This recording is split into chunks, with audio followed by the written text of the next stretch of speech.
Hey guys, welcome back!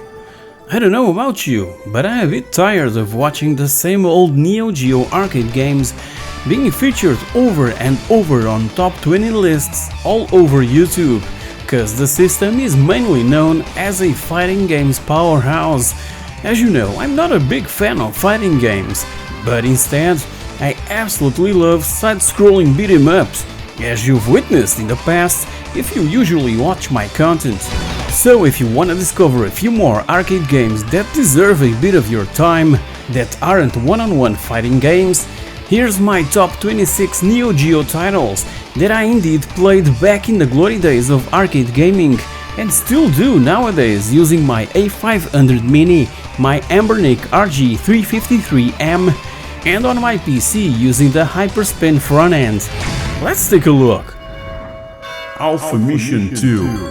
Alpha Mission 2 is a vertically scrolling shooter released by SNK in 1991 for the Neo Geo arcade and home systems. It was later released for the Neo Geo CD in 1994. Recently, the game was re-released for current-gen systems and PC as part of the Arcade Archives sub-series ACA Neo Geo. So the story goes, 10 years after the events of Alpha Mission, the Seven Star Alliance, now led by the gigantic transforming android Fulvar, has resumed its war against Earth. In response, the high-performance space fighters SEED RX and SEED FX have been dispatched from the space carrier Dolphin to curb the Alliance's assault. We control a fighter spacecraft and can shoot enemies in the air, bomb enemies on the ground, collect power-ups and defeat bosses to advance levels. The weapons have a limited power indicated on an energy meter on the left of the screen. Using the weapons or getting the ship damaged lowers the energy. The energy can be recharged, you guessed it, by E power-ups. There are 7 stages in the game, we must progress through them while avoiding hazards in addition. Mid-bosses very occasionally appear in the game. When we meet a mid-boss or end-level boss, weak points and various parts must be wrecked to completely destroy it once and for all. So good!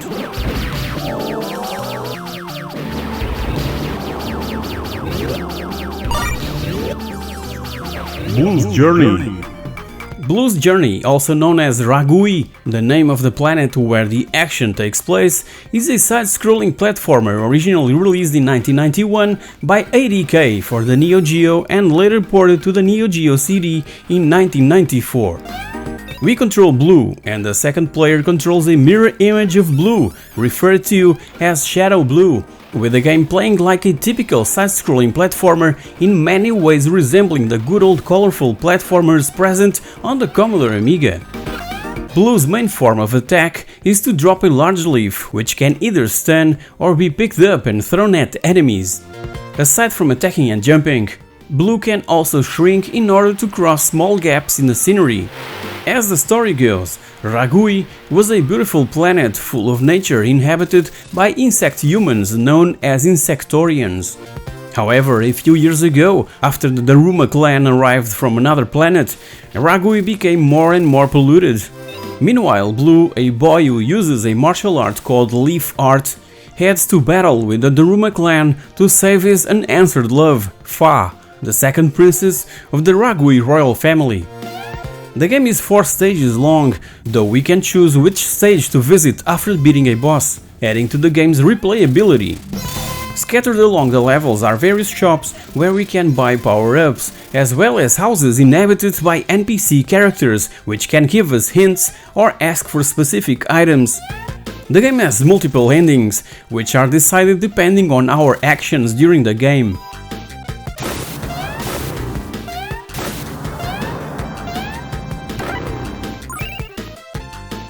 Shock Troopers Second Squad. Shock Troopers Second Squad is a 1998 run-and-gun arcade game developed by Saurus and published by SNK. The game is a follow-up to the original Shock Troopers, released a year before, though it's unclear if the game is a direct sequel.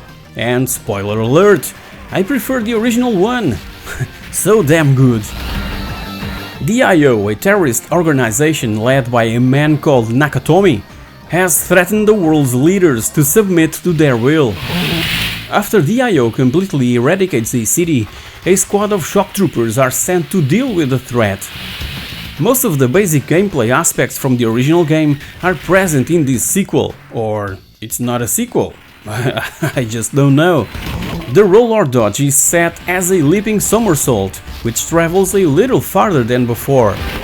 None of the original protagonists return and the character number is cut in half. We can still choose which routes we wish to take, though our options are more limited.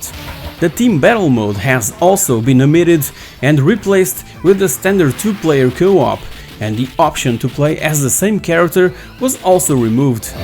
The general look of the game is brighter and slightly more cartoonish, and the animation quality was also improved. Additionally, we can now ride various vehicles throughout the game.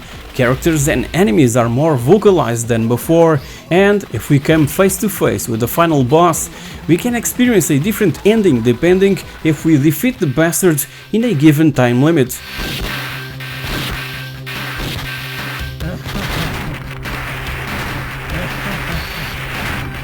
Neo Turf Master. While the Nazca guys were creating Metal Slug, they were also working on a very different type of Neo Geo game. Neo Turf Masters is a golfing title. That's all there is to it, really. While golf might not be for everyone, this is a fun competitive game for 1 or 2 players. You can either test your skills in stroke play or go head to head in match play. It's easy to get the hang of, and a good game to kick back with a mate and some beers after work. Yeah! Neo Turf Masters has 6 players from around the world for us to choose from. They each have different playing styles and signature looks. There are 4 courses to choose between, and the on-screen information relating to weather conditions and hit power are all designed to help us become a better virtual player. So it's not Tiger Woods' PGA Tour, but it's still a great little game. It's been described as juiced up, high-speed golf. I never knew that golf could be any of those things, but I sure like Turf Masters, so maybe it can. And it's probably because of Turf Masters that I freaking love golf games so bad nowadays. So relaxing.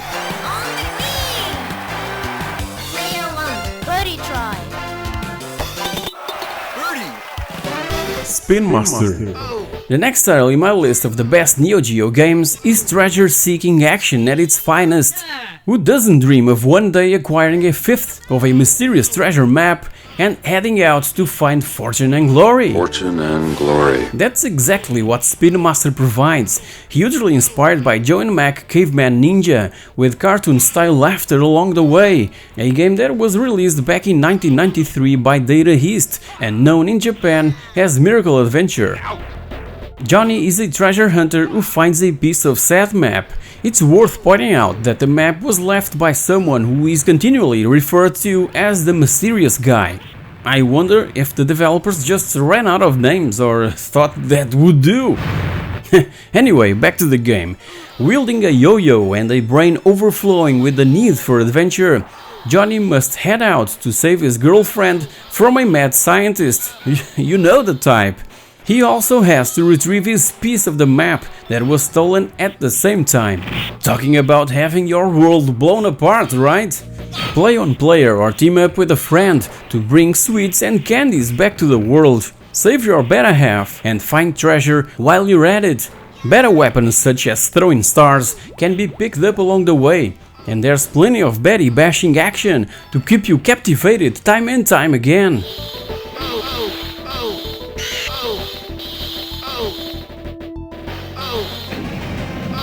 Windjammers. Windjammers is a fast-paced sports arcade game also created by Data East a year later in 1994 and also with a different name in Japan, Flying Power Disc. Imagine Pong, but with a range of characters and more detailed surroundings. The Pong gameplay, mixed with elements of handball, is turned into a type of beach volleyball or tennis game, but with more and more levels, each getting harder and faster than the previous. There are 6 different courts, each with its own characteristics: beach, lawn, tiled, concrete, clay and stadium, and the high saturated colors, cool character animations and decent soundtrack turns Windjammers in a must-play game for everyone who loves such a mixed bag of sports and disciplines. Just prepare to rage quit now and then. There are also 6 characters in Windjammers, each representing their native country. The levels of speed and strength varies between each of them, which affects the gameplay. All of the characters speak in their native languages too. Amazing attention to detail if you ask me. A couple years ago we saw a pretty cool attempt on bringing this concept to newer players, the ones that really gives the proper attention to what the indie market has to offer. Give me that. Windjammers by Megabytes Studios should really be considered if you're in a Windjammers sort of vibe.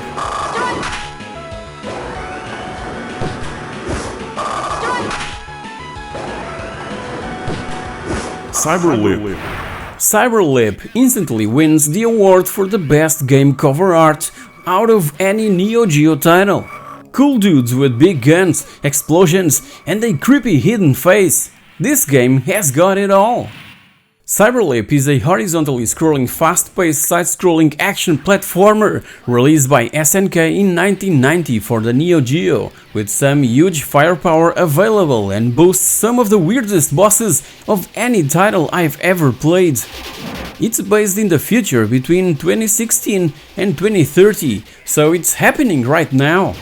Gladly, this isn't what the world is shaping up to be like. One of the weirdest bits I remember about this game is the random elevator sections between each stage. Get it right and you move to the next level. Get it wrong and you have to work your way through a rock-hard level with tons of enemies. It's a 50-50 chance and completely random, so just hold your breath and hope for the best. We play as Rick or Brooke, humankind's last hope. Can we push back the invading forces and destroy the evil Cyberlip? 2 mavericks against the alien world. I like those odds. So we must battle through large numbers of enemies. In addition to the normal gun, we can gain and use other weapons such as flamethrowers and rocket launchers. However, ammunition is limited and players can switch weapons to preserve ammo. 5 years later, in 1995, the game was ported over to the Neo Geo CD system. It now features improved voice acting and added a short introduction explaining the plot. You're in Colony CO5 to control the androids.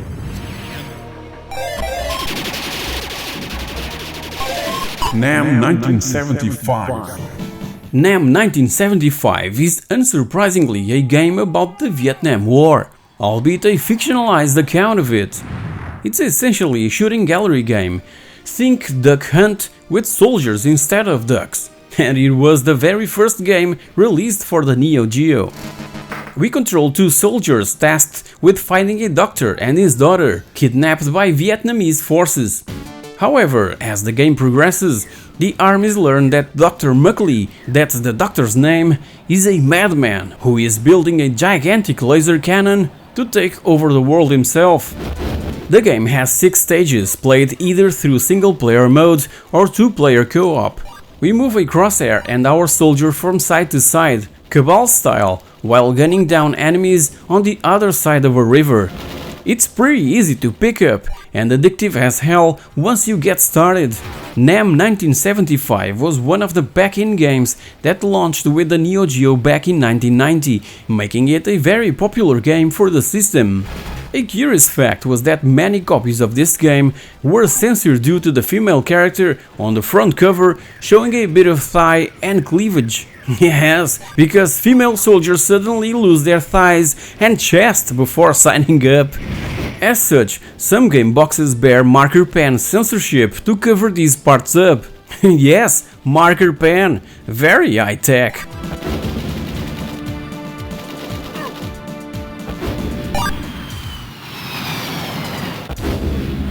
Top Hunter, Roddy and Cathy. This next title on my list of the best Neo Geo games is a great choice for anyone who isn't a fan of fighting or shoot-'em-up games. Top Hunter, Roddy and Cathy is a side-scrolling action-adventure game released by SNK in 1994. It was one of the first games of the time to have a 100 megabytes cartridge too. That seems crazy in a world where we now have 2 terabytes NVMe sticks. But keep in mind that this was back in 1994, okay?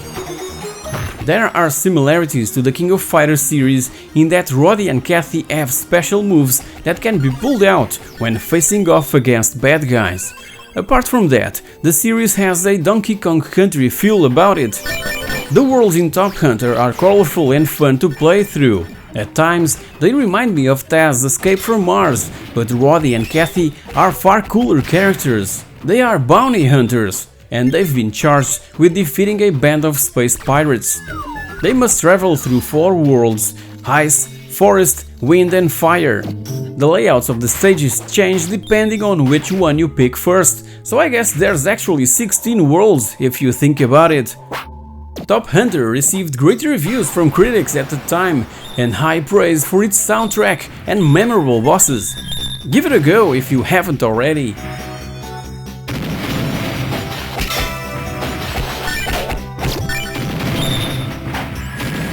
Magician Lord. Step into the Sorcerer's world in this next entry on my personal favorite Neo Geo games list. Magician Lord isn't the most difficult game out there, but it is a prime example of what the AES system could do.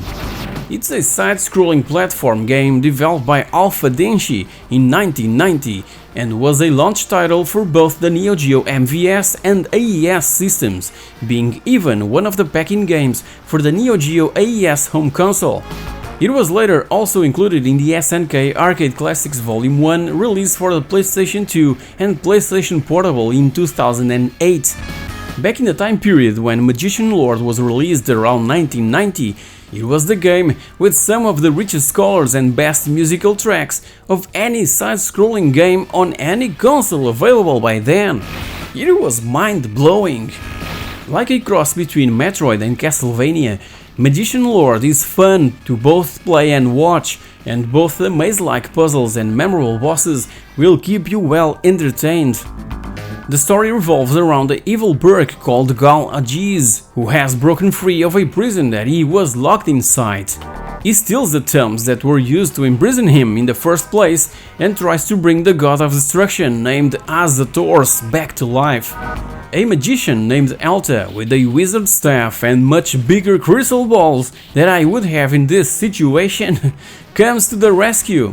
He must stop Gal from using the tomes and bring peace to the land before he messes things up good and proper. It might not be the most challenging game ever, but it's certainly a fun one to play and a title that needs to be in your AES collection if you manage to grab a copy at a decent price.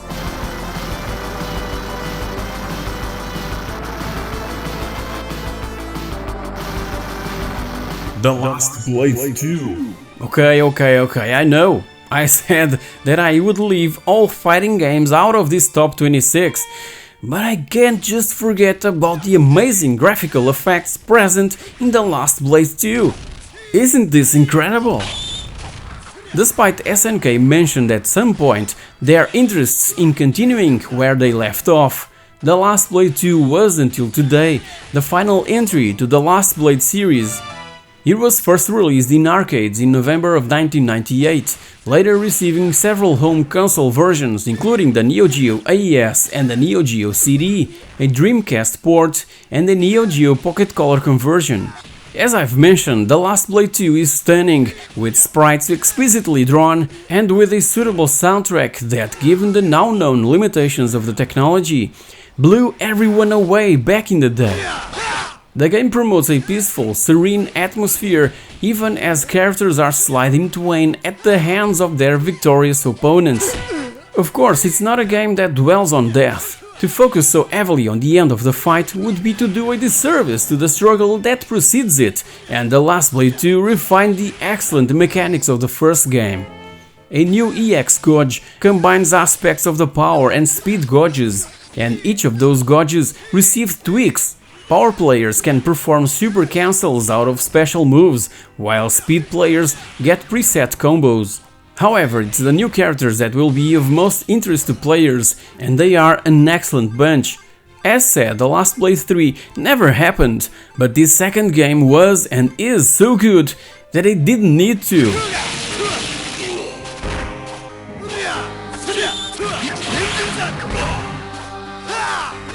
Aero Fighters 2.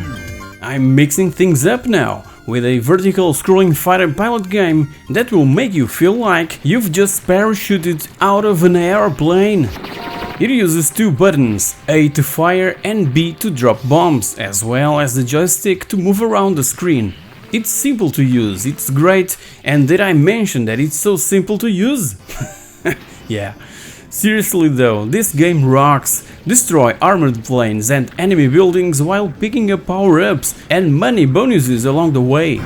Play as pilots from 5 different countries in both single and multiplayer modes as we move through the 20 levels kicking ass and taking names.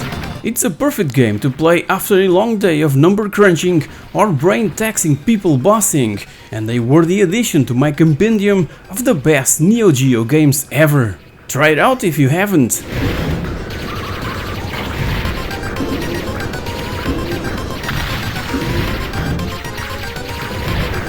Last Resort. You obviously noticed at some point that the Neo Geo is packed with beat 'em up and shoot 'em up games. It started its life as an arcade machine after all. So one of the best shoot 'em ups that I've ever played on any consoles or arcades was Last Resort. It's like R-Type and features some incredible space-age action with awesome enemies. With only 5 stages, some might think that it's a little short. They're super tricky, however, and the bosses are anything but short. They're massive. Like all bosses in any game, they have significant weak spots that you have to aim for, but taking them out isn't exactly a walk in the park. Last Resort is set many years in the future. Not content with wrecking one planet, humans are now trying to colonize space too. A computer virus messes up their plans and brainwashes some of the humans to take its side, and all hell breaks loose. Cue robotic drones, cyber jets, and a whole load of blaster fire. While Last Resort received mixed reviews, it's a favorite for fans of the genre. With Metroid-style villains and addictive gameplay, it's a good choice for anyone who is looking for a game where speed and quick reflexes are more important than puzzle-solving brain power.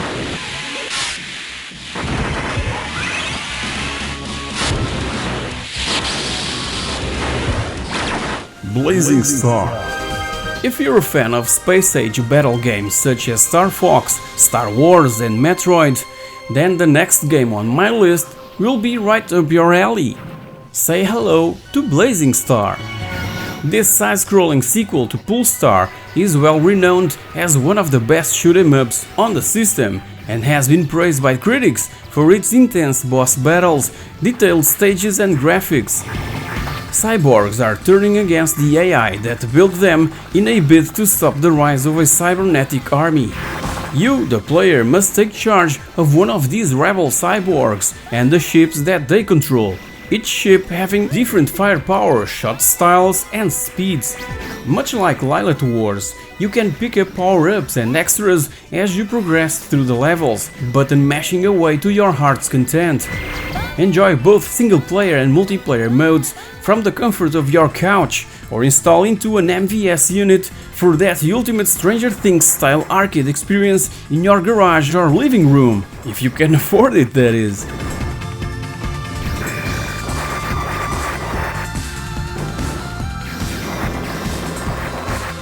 Mutation Nation. Mutation Nation takes the 12th spot in this list, another beat-em-up title that follows a similar pattern to Streets of Rage, bar one significant feature. Instead of picking up daggers or pipes to smack enemies with, we can grab spheres that unleash Super Smash Bros. Style attacks, destroying everything in sight. We take control of Ricky Jones and Johnny Hart as they beat back a horde of mutants created in a freak science experiment. Using the spheres to aid them, Rick and Johnny battle weird creatures and mecha-modified human enemies while trying to rid their city of evil. This game was originally titled Dream Over and intended to be released between late 1990 and early 1991. It missed the system's launch and almost got cancelled, but the project was eventually picked back up and finished, finally seeing release in 1992 with the current title. So if you liked Comix Zone, then this one is definitely for you. Plus the graphics are pretty awesome for the time.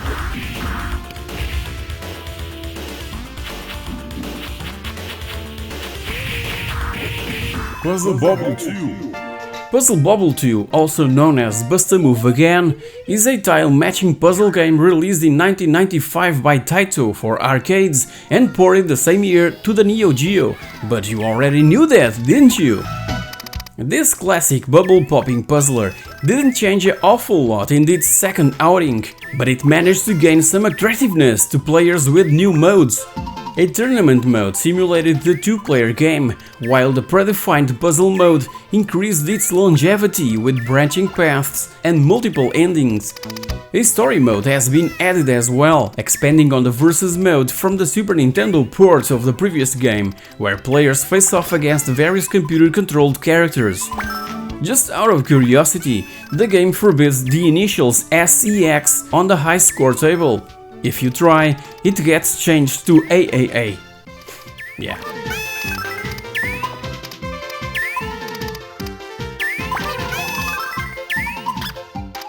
Robo Army. In 10th place comes Robo Army, yet another beat-em-up title released in 1991 by SNK that sees players controlling two specific characters through a series of side-scrolling levels. Both characters are hardcore cyborg fighters who punch and kick their way to victory against other robotic enemies throughout the game. As super strength isn't really an issue, picking up a car shell or a broken robot part as a shield or a weapon isn't a problem. The cyborgs can even turn into an armored vehicle for a time too. Move over, Optimus Prime! We've got some new competition on the scene! Robo Army is a little like Marmite. Some people love it and some people hate it. I think it's a brilliant game. It's basically Metal Slug with metal fighters. What's not to love?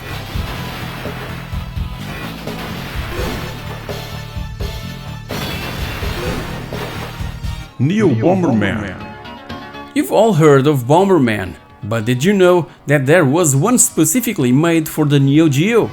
For those of you new to Bomberman, it's basically an action-based maze arcade game developed by Produce and released in 1997 by Hudson Soft for the Neo Geo MVS system.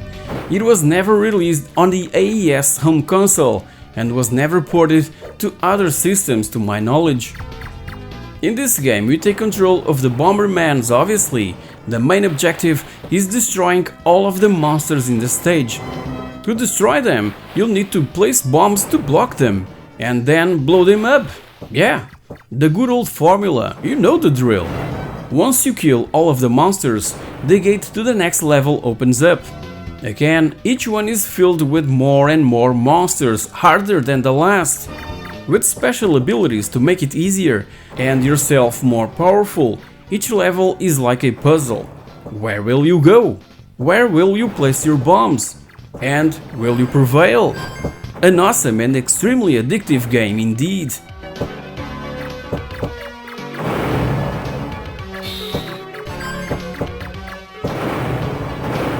Pulstar. Pulstar is a 1995 shoot-'em-up developed by the defunct ICOM Company Limited and published by SNK for the Neo Geo MVS, AES and Neo Geo CD. It is a prequel of Blazing Star that I've talked about earlier in this video and considered as a spiritual sequel of R-Type. Pulsar as well as its sequel are often regarded as among the best looking shoot-'em-up games for the Neo Geo. So what made this game so great and one of the best Neo Geo games around? The fact that it was the first Neo Geo game to incorporate pre-rendered graphics. The game basically has 2.5D graphics, making you feel immersed, and some of the later stages get somewhat complex graphics, which was rarely seen on a home console. You have the ability to change your weapons for extra damage, upgrade your warship, and take on some impressive enemies. It's a great fast-paced short video game with only a handful of levels, but what makes Pulstar great is that you can keep coming back to beat the levels faster and faster. Just prepare to get upset after 30 minutes, because you'll find out that yes, you've already finished it.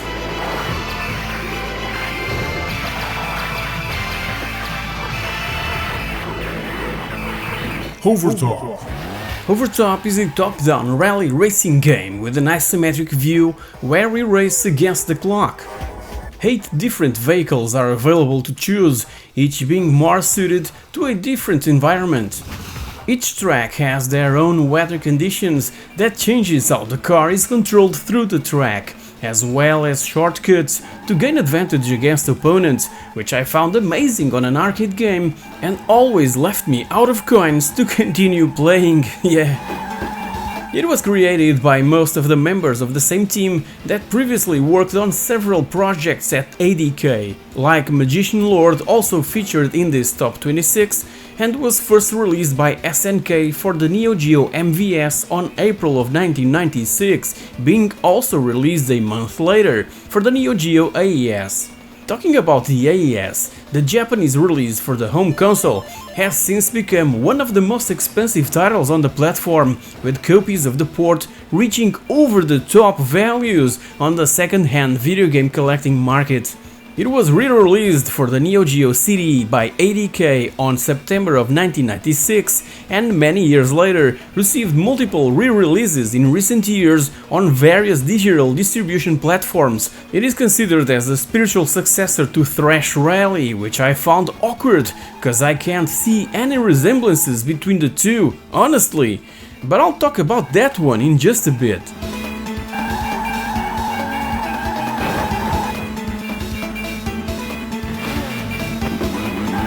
Metal Slug X.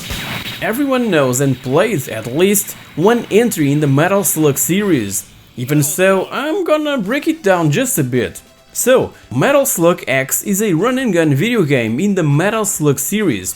It was created by SNK and released in 1999 for the MVS arcade platform and AES home console, and it's a remixed, upgraded or spin-off version of Metal Slug 2 that utilizes the game engine from Metal Slug 3, being the pseudo-third title in the series.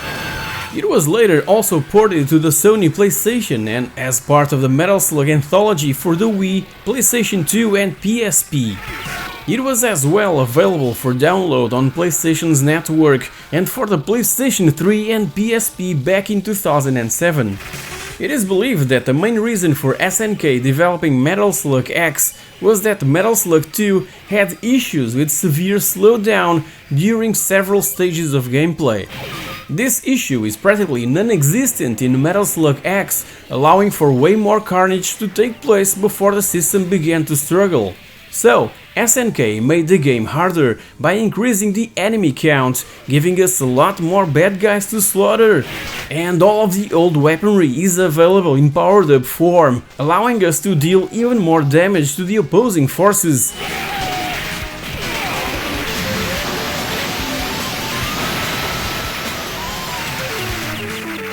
Sengoku 3.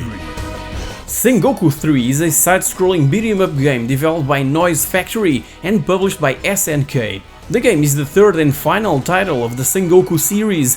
It was released in arcades on October of 2001, just a few days after SNK entered bankruptcy. The game takes a greater departure from its predecessors in both story and presentation. It improved on its predecessors by allowing you to batter your foes with special ninja arts, adding variety to the standard beat-em-up formula. So the heroes are now members of a ninja clan who have to dispatch an evil emperor before he is released. We can choose which character we want for the first time, each having their own strengths, weaknesses, unique special move, and an ultimate magic technique that can wipe and clear a screen of enemies in one shot. Two bosses that confront us can also be playable after a certain chapter of the game, allowing us to reselect our character if we wish to do so. In 2013, Sengoku 3 was digitally re-released for the Japanese Wii Virtual Console service, courtesy of D4 Enterprise, and in 2015 was included in the Neo Geo 25th Anniversary Humble Bundle. Hamster Corporation re-released Sengoku 3 for the Xbox One, PlayStation 4 and Nintendo Switch in 2018 under their Arcade Archive series, so as a late Neo Geo release, it's extremely attractive and the pinnacle in what not only visuals but also audio is concerned in all of the Neo Geo library of games. As many of the other titles featured in this video, Sengoku 3 can also be grabbed on GOG.com and enjoyed on PC.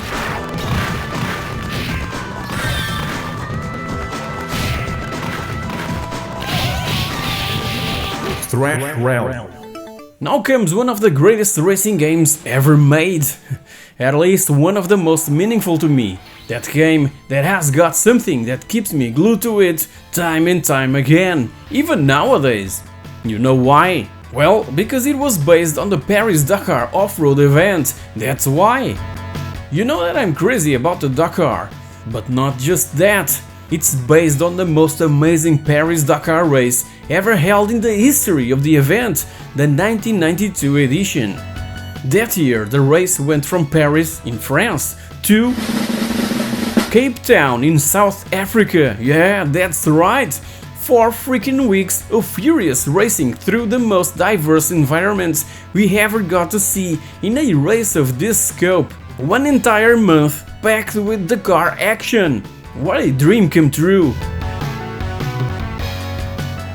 I know that this fast and furious top-down racer might look rather basic for a Neo Geo release, but it more than makes up for it during play. Again, at least for fans and enthusiasts of the race in where it was based. There are 2 distinct tournaments to take part in, with a variety of different vehicles to try, all of which handle brilliantly. The track design is top-notch, with lots of challenging bends and turns, while the AI always feels fair and gives you a fighting chance. It's one of the few Neo Geo titles compatible with a multi-link cable, allowing up to 4 players simultaneously. Besides that, it's also known as Rally Chase and was developed by ADK and released in 1991 for the Neo Geo and later ported to the Neo Geo CD in 1994, getting some updates in the process, like a manual transmission option with a low, high and supercharger gears that allows us to reach higher speeds than on the original release of the game, ditching entirely the brake button. Just letting go of the buttons will slow down and stop the car, just like an electric vehicle in real life. In the CD version, some vehicles even require the manual transmission to be allowed to play, and we get extra time to finish the races in comparison to the original release. So if you're interested on getting Thrash Rally for your Neo Geo CD, you have to search for Rally Chase, cause that particular version ditched entirely the Thrash Rally original title, and it's the definitive version of the game, if you ask me.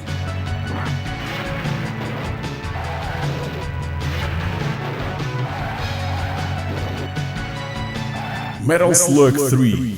Some of you might have guessed that Metal Slug 3 would have taken the top spot on my list of the best Neo Geo games, simply because it's one of the best arcade games of all time. As run and gun titles go, the original Metal Slug was always pointed out as the best by many players, but Metal Slug 3 has some of the best levels and weirdest characters of any franchise ever, and without those slowdowns that plagued the first couple of Metal Slug games. Just take a look at those graphics. It manages to surpass its predecessors with bigger sprites and smoother animation, and it packs more variety with underwater sections, a new zombie transformation and landscape so enticing in all 2D side-scrollers.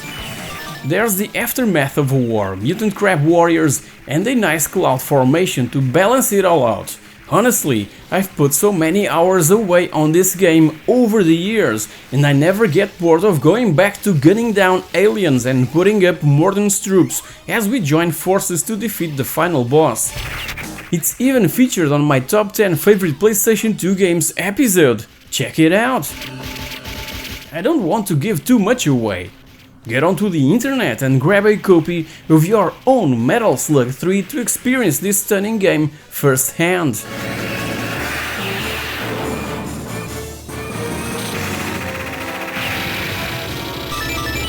Shock Troopers. Will you fight the terrorists as a lone wolf, or will you band together with your teammates to take on the villains in this incredible run-and-gun title in second place in my list of the best Neo Geo games? Shock Troopers takes you through multiple landscapes as you track, hunt and take down the Bloody Scorpion's terrorist cell. They're after a drug that turns people into superhuman soldiers, and you, along with a team of 7 other soldiers from different countries around the world, are here to stop them.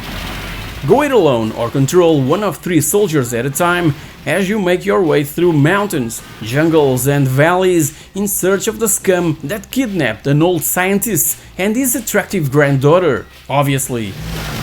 Each of the different soldiers that you can control has different abilities that will be able to help you with your mission. Unlike most side-scrolling games, Shock Troopers has a top-down approach which allows you to move in 8 different directions while firing.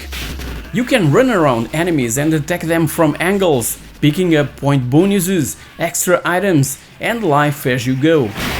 The boss battles are huge, the gameplay is electric, and that old man and his granddaughter are counting on you to rescue them.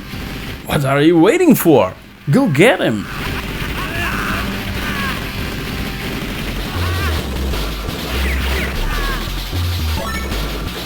Neo Drift Out, new technology. By the time Neo Drift Out arrived in 1996, arcade racing games had largely moved into the 3D realm. The likes of Ridge Racer, Daytona USA and Sega Rally had seen to that. However, there was still a place for a lower budget take on the racing genre, and Neo Drift Out filled that role perfectly thanks to its speed, recognizable cars and challenging course layouts. Like other rally-based racing games, your goal is to complete point-to-point races in the quickest time possible with the assistance of a navigator.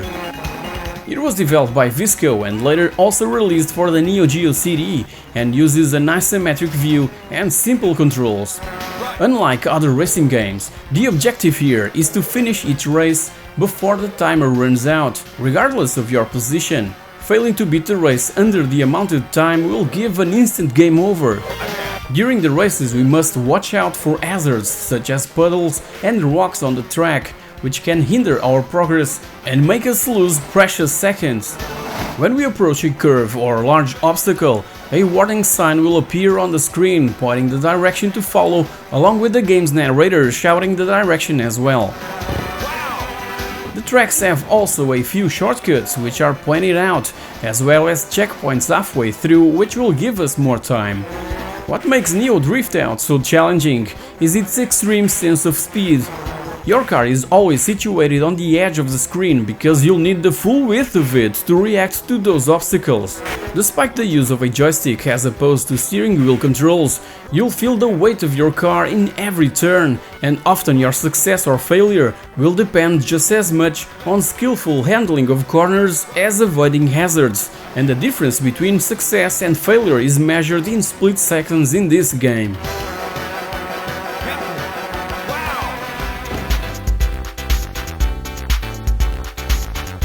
And here you have it, my 26 favorite Neo Geo classics that I still play nowadays and that made me spend all my lunch money back in the 90s.